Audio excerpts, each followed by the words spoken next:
বিসমিল্লাহির রহমানির রহিম। আসসালামু আলাইকুম। আজকে আমি সকালবেলা উঠে কী রান্না করেছি সেটা আমি আপনাদের মাঝে শেয়ার করব। হ্যালো এভরিওয়ান, আসসালামু আলাইকুম। আমি প্রথমে কড়াই গরম করে নিয়েছি, নিয়ে পেঁয়াজ কুচি আর মরিচ পাড়ি দিয়ে দিলাম। এটা একটু ভেজে নিয়েছি, ভাজা হয়ে আসছে। পেঁয়াজ রসুনের পেস্ট দিয়ে দিলাম,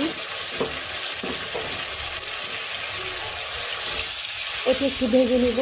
ভাজা হয়ে আসলে আমি বাকি মশলাগুলো অ্যাড করবো।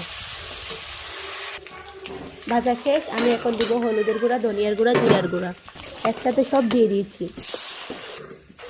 আমি একটু পানি অ্যাড করে দিলাম মশলা কষানোর জন্য। এখন দিয়ে দিব কাঁচা লঙ্কা বাটা। মূলত এটা আমি কাঁচা মরিচ দিয়ে রান্না করতেছি। পানি দিয়ে দিলাম। আমি এখানে একটু বেগুন অ্যাড করলাম একদম শেষে, প্রথমে আমি বেগুনটা দিই নাই। এবার দিয়ে দিলাম মাছ, এটা হচ্ছে আইড় মাছ, সামুদ্রিক আইড় মাছ।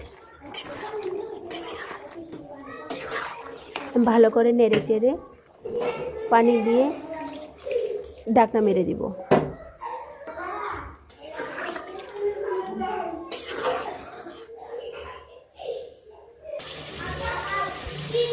আমার রান্না প্রায় কমপ্লিট। আমি এখন বেশি করে ধনিয়া পাতা দিয়ে নামিয়ে নিই। সবাই বলবেন এত ঝোল রাখছেন কেন, কারণ মানুষ বেশি তো এই জন্য একটু ঝোল রাখছি। এদিকে আমি মুরগির হাড্ডিগুলো আলু দিয়ে ভুনা করতেছি, আর আমি রান্না করব পুঁই শাক বিচি সহকারে।